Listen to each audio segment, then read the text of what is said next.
280. Tak ada yang berubah S2. Pagi harinya, Rifki dan Vina sedang sarapan bersama. Rifki sudah rapi dengan baju kerjanya. Pagi ini mereka sarapan nasi goreng yang dimasak sendiri oleh Vina. Momen sarapan kali ini terlihat canggung. Baik Vina maupun Rifki yang biasanya selalu melontarkan candaan, kini sama-sama diam dan hanya berbicara seperlunya saja, karena mereka merasa bersalah dengan kejadian tadi malam. Rifki merasa bersalah karena sudah membuat istrinya merasakan kesakitan yang luar biasa, sedangkan Vina merasa bersalah karena membatalkan permainan mereka.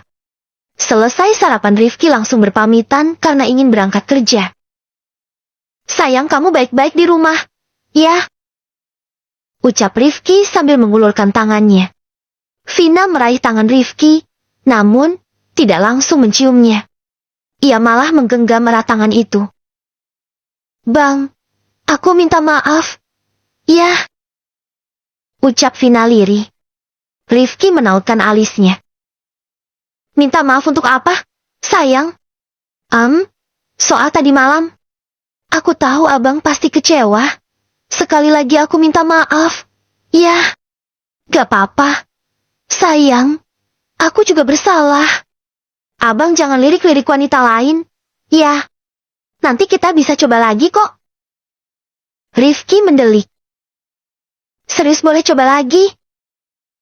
Vina mengangguk. Ia juga takut jika Rifki akan berpikir untuk mencari wanita lain, karena tak ada tempat untuk menyalurkan syahwatnya. Terlebih lagi saat ini masa lalu sang suami juga sudah kembali, membuat Vina semakin ketar-ketir. "Yeay, makasih, sayang. Nanti sore aku akan usahain pulang cepat." Wajah Rifki terlihat ceria kembali. Ia sangat bersemangat karena Vina ternyata tidak trauma dengannya. "Ya udah, sekarang abang berangkat kerja sana. Tapi ingat jangan lirik-lirik siapapun." "Siap, sayang." Vina mencium tangan sang suami. Tidak lupa Rifki juga mengecup lembut kening Vina. Setelahnya ia berlalu memasuki mobil. Ya Allah, kuatkanlah iman suamiku. Lindungilah mata dan hatinya dari godaan perempuan lain. Jauhkan dia dari perbuatan dosa. Ingatkanlah ia bahwa ada seorang istri yang setia menanti kepulangannya di rumah. Doa Vina dengan hikmat dalam hati, menatap mobil Rifki yang pelan-pelan menjauh dari rumah mereka. Air mata berkaca-kaca di pelupuk matanya, menahan rasa cemas dan harap yang berseteru di dalam dada. Berbeda dari Vina yang takut Rifki melirik wanita lain, karena ia tak kunjung memberikan hak sang suami. Hania juga takut, gundah, dan gelisah tidak karuan, karena tak kunjung diberikan keturunan. "Yah, hasilnya begini lagi," gumamnya sambil mondar-mandir di dalam kamar mandi dengan tespek di tangannya. "Sayang, sudah apa belum?" teriak Denny dari depan kamar mandi. Ia sudah tidak sabar menanti hasil pemeriksaan sang istri. Saat ini, Hania sudah telat datang bulan selama 1 minggu lebih. Jadi mereka memutuskan untuk tes pack. "Aku keluar sekarang gak?" "Ya." "Aku takut Bang Denny kecewa lagi." "Maafkan istrimu ini Bang. Belum bisa membuat abang bahagia." Batinnya. Tok, tok, tok. Pintu kamar mandi kembali diketuk dari luar. "Hania, sayang, kamu baik-baik aja, kan?" Denny mulai khawatir karena istrinya itu sudah hampir setengah jam di dalam kamar mandi, dan tak kunjung keluar. Padahal ia sangat penasaran dengan hasilnya. Hania mengatur nafasnya lebih dulu. Ia juga berusaha mempersiapkan diri untuk melihat kekecewaan sang suami. Ceklek. Hania melangkah keluar dari kamar mandi.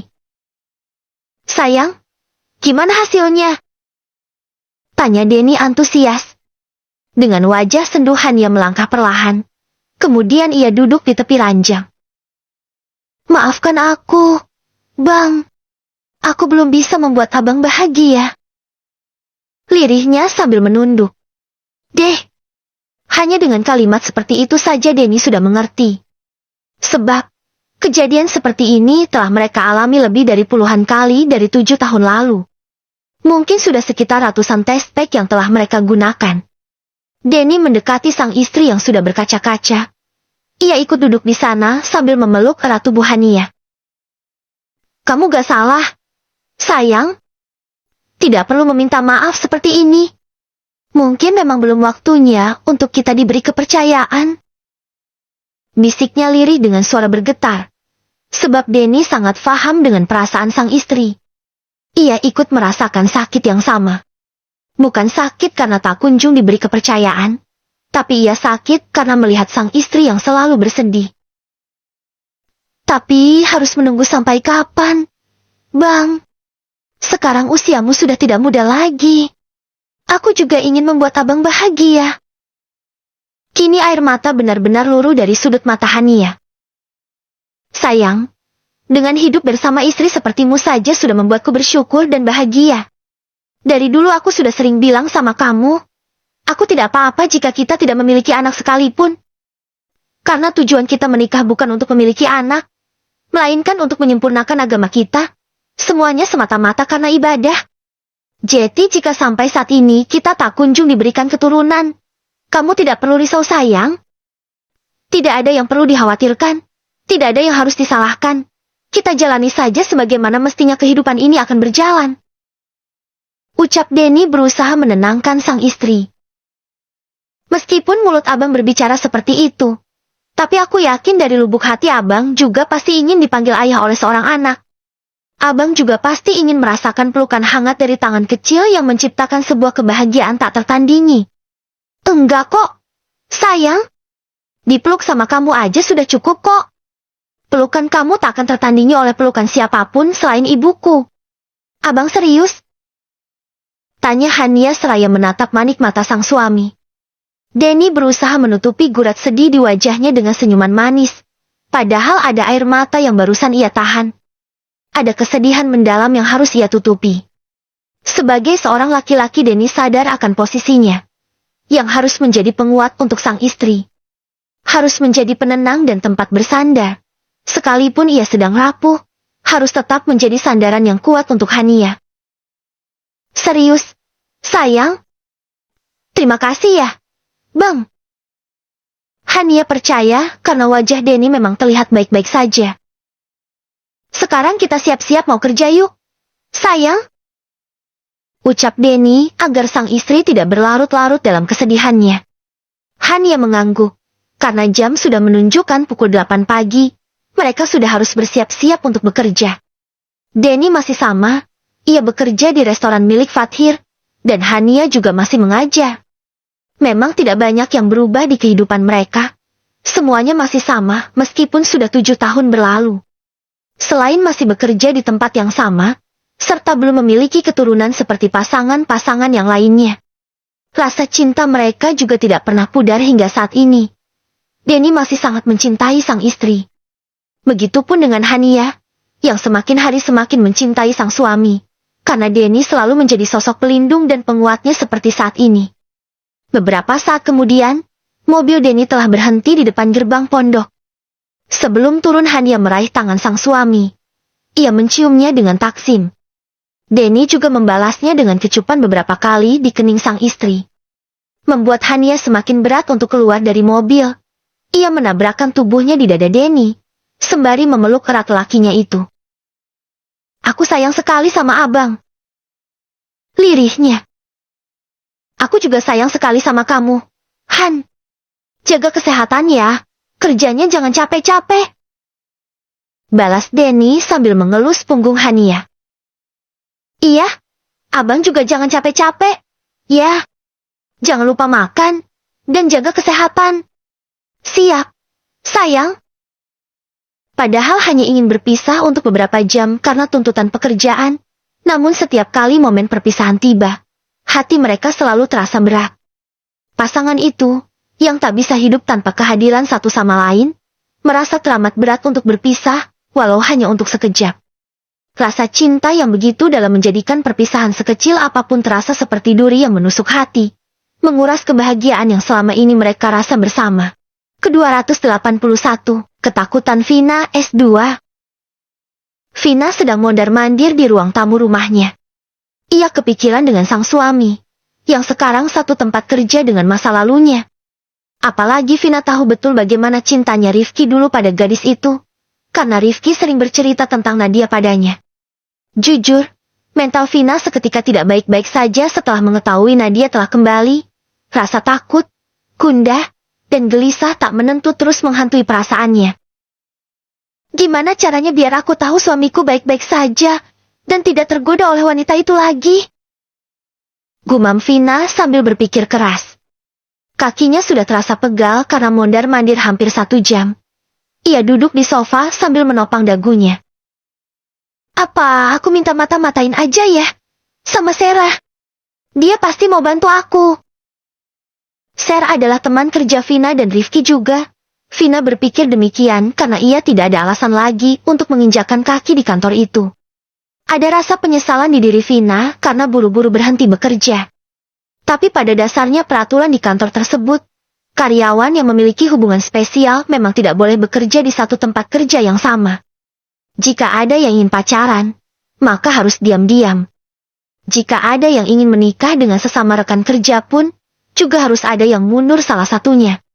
Dalam artian, ketika memutuskan untuk menikah dengan rekan kerja, maka salah satu dari mereka harus siap kehilangan pekerjaan. Vina sudah mengambil ponselnya untuk menghubungi Sarah. Tapi, bagaimana jika Bang Rifki tahu aku memata-matainya? Aku takut dia akan marah dan kecewa padaku, karena mengira aku tidak percaya padanya. Aku bukan tidak percaya padamu sayang, tapi aku tidak percaya dengan masa lalumu.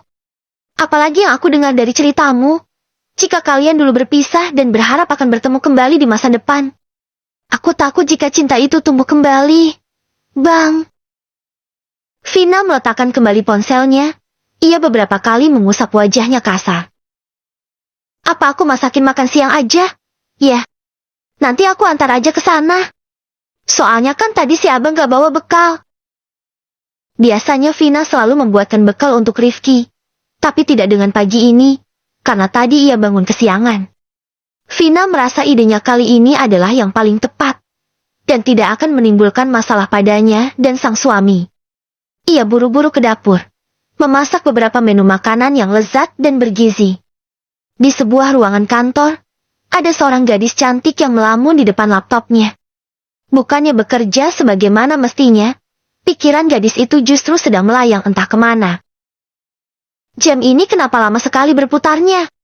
Aku sudah tak sabar menunggu jam makan siang. Gumamnya sambil beberapa kali melirik ke arah jam tangan. Bukannya memeriksa beberapa laporan dan menandatanganinya, ia malah membiarkan tumpukan kertas itu begitu saja. Aku sudah tidak sabar ingin berbicara dengan laki-laki itu. Aku yakin dia adalah Pak Rifki. Ya Allah, ini semua seperti mimpi. Aku tidak menyangka dunia sesempit ini. Seandainya aku tahu kamu bekerja di kantor ayahku, aku pasti akan kembali lebih awal ke sini, agar dapat mengobati rindu yang selama ini menyiksa. Gumamnya lagi dengan senyuman yang mengambang di bibir merah itu. Setelah detik demi detik dilewatinya dengan kegelisahan. Akhirnya jam telah menunjukkan pukul 1 siang. Saat selesai melaksanakan sholat zuhur, gadis itu berdandan cantik. Ia ingin terlihat rapi ketika bertemu Rifki. Sebenarnya bisa saja Nadia meminta Rifki untuk berbicara di ruangannya. Tapi ia tidak ingin berbuat semaunya seperti itu. Dengan mengganggu jam kerja Rifki hanya untuk membahas masalah pribadi. Nadia sangat menjunjung tinggi etika dan kesopanan. Meskipun ia memiliki kuasa di kantor ini, ia tetap menjaga etikanya terhadap orang lain. Rifki berjalan keluar dari ruangannya. Nadia yang sedari tadi sudah berdiri di depan pintu ruangan kerjanya, buru-buru berjalan menghampiri Rifki, karena ruangan kerja mereka berdekatan. Pak! Saat jarak mereka hanya beberapa meter saja, Nadia mencoba untuk memanggil Rifki. Namun, suaranya terhenti karena melihat seorang wanita mendekati laki-laki itu. Assalamualaikum, suamiku! Ucap Vina sambil tersenyum manis. Ia langsung meraih tangan Rifki dan menciumnya bolak-balik. Waalaikumsalam, istriku yang cantik. Sahut Rifki sambil mengelus ubun-ubun Vina. Abang pasti mau makan siang, ya? Ini aku udah masakin makanan spesial loh buat abang. Vina memperlihatkan sebuah tas berisi kotak makan yang sedang dipegangnya. Wah, kebetulan banget aku sudah lapar. Sayang. Kalau gitu kita langsung makan di ruangan aku. Yuk. Kamu tahu aja kalau aku paling malas cari makan di luar. Rifki merangkul pinggang sang istri, kemudian berbalik menuju ruangan kerjanya. Saat berjalan kembali menuju ruangan kerjanya, Rifki sedikit kaget melihat Nadia ternyata berada di belakang mereka. Bahkan ia dapat melihat wajah gadis itu merah padam, serta matanya berkaca-kaca. Namun, Rifki mengabaikan itu semua. Ia tetap bersikap manis pada sang istri. Bukan tidak kasihan, hanya saja bagi Rifki saat ini yang paling utama adalah kebahagiaan istrinya. Nih, aku masakin abang cumi sama udang mentega, terus ada tumis kangkung juga. Sama ini ada salad buah kesukaan abang.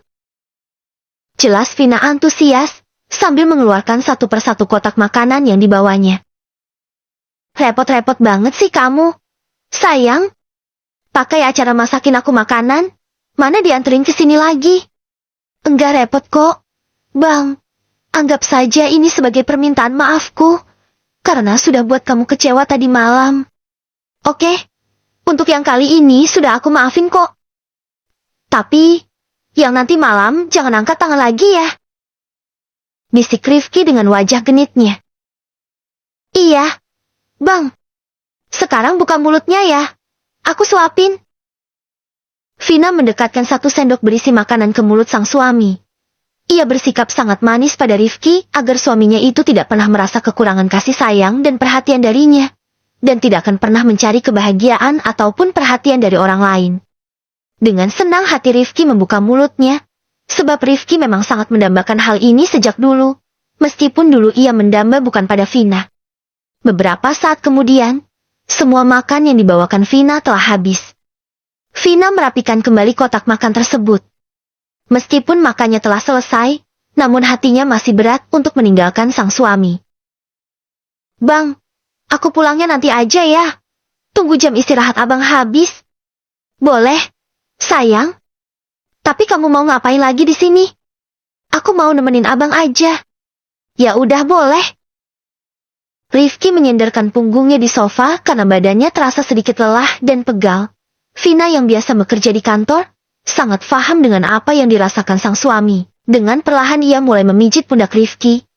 Ia tidak akan melewatkan satu kesempatan pun untuk membuat lakinya itu merasakan akan kehadirannya. Enak gak, Bang? Tanya Vina karena melihat Rifki memejamkan mata. Enak banget, sayang. Makasih ya. Sama-sama, suamiku. Cup. Tidak lupa Vina memberikan kecupan manis di bibir Rifki yang sedang tersenyum. Ia tidak ragu-ragu lagi untuk menunjukkan rasa cinta dan sayangnya pada laki-laki itu. Sebab Vina sadar, para pelakor di luar sana sangat agresif. Ia tidak ingin kalah dari mereka. Ke-282, ada yang aneh S2. Nadia berlari menuju ruangannya dengan derayan air mata yang sangat deras, bak hujan badai. Hatinya sangat terluka karena melihat lelaki yang sangat ia cintai ternyata telah menjadi suami orang. Perih dan sesak bukan main menghujam dadanya.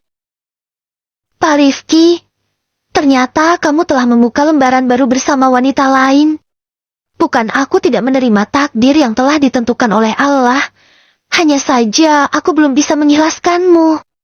Rasanya sakit sekali ketika aku mengabaikan orang-orang yang ingin masuk ke dalam hidupku. Demi seorang laki-laki yang ternyata telah melupakanku. Betapa bodohnya aku selama ini. Padahal aku tahu kamu berhak memilih takdirmu. Hanya aku yang terlalu percaya diri bahwa kamu akan tetap menantikanku.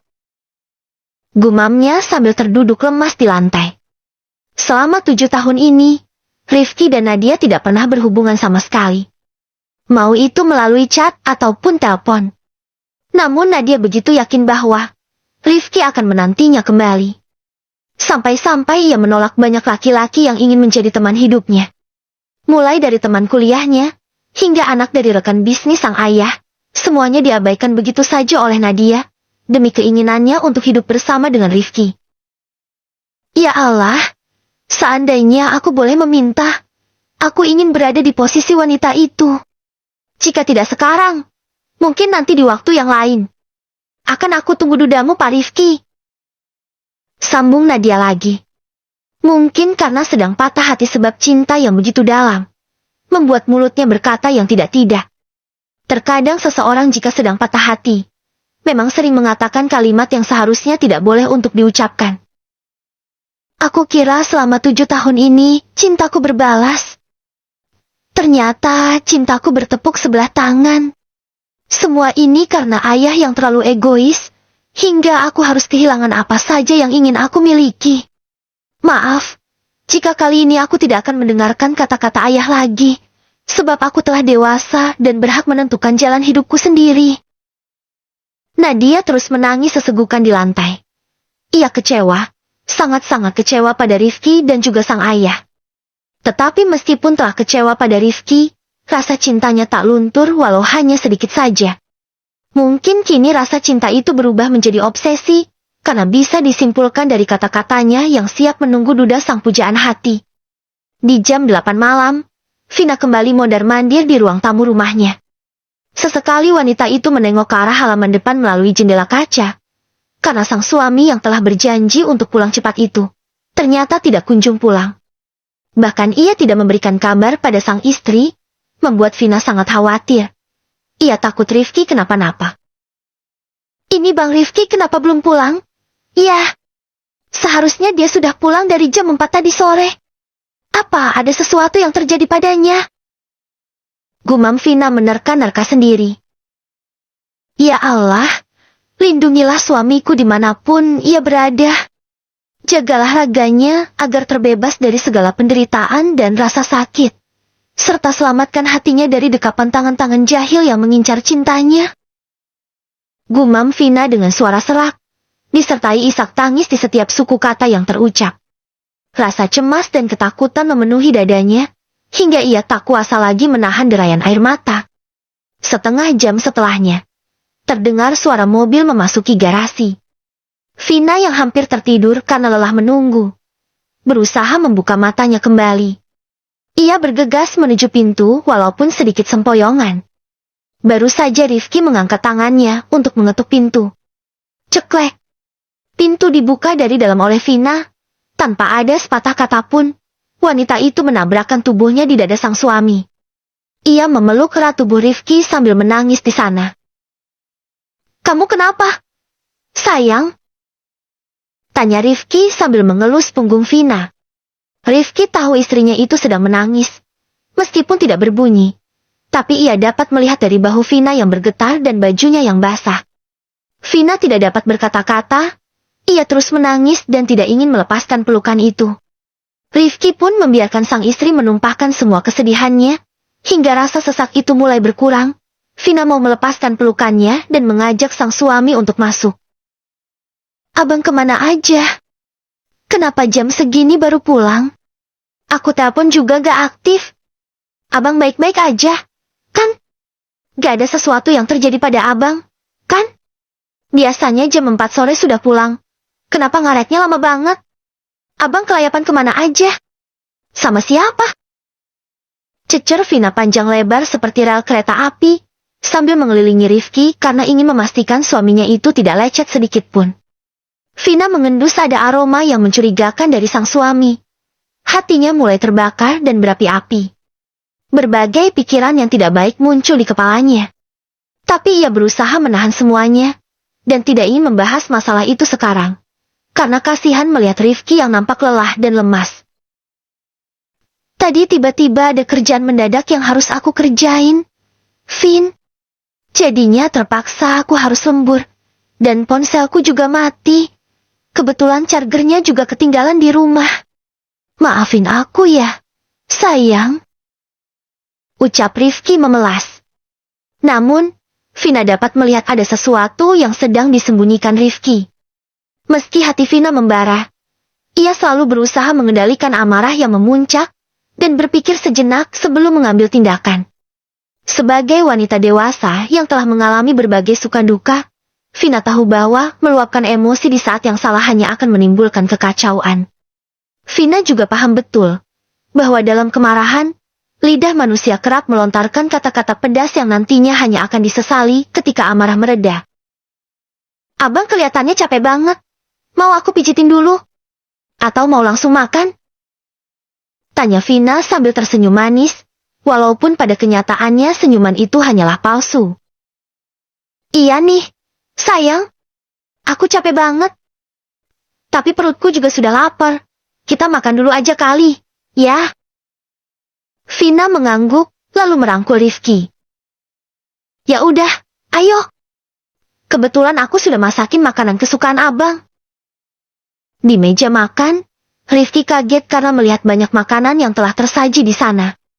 Vina sengaja masak banyak karena ingin mengisi stamina Rifki, sebab mereka akan menjalankan ibadah suami istri. Kamu masaknya banyak banget, Vin? Tanya Rifki.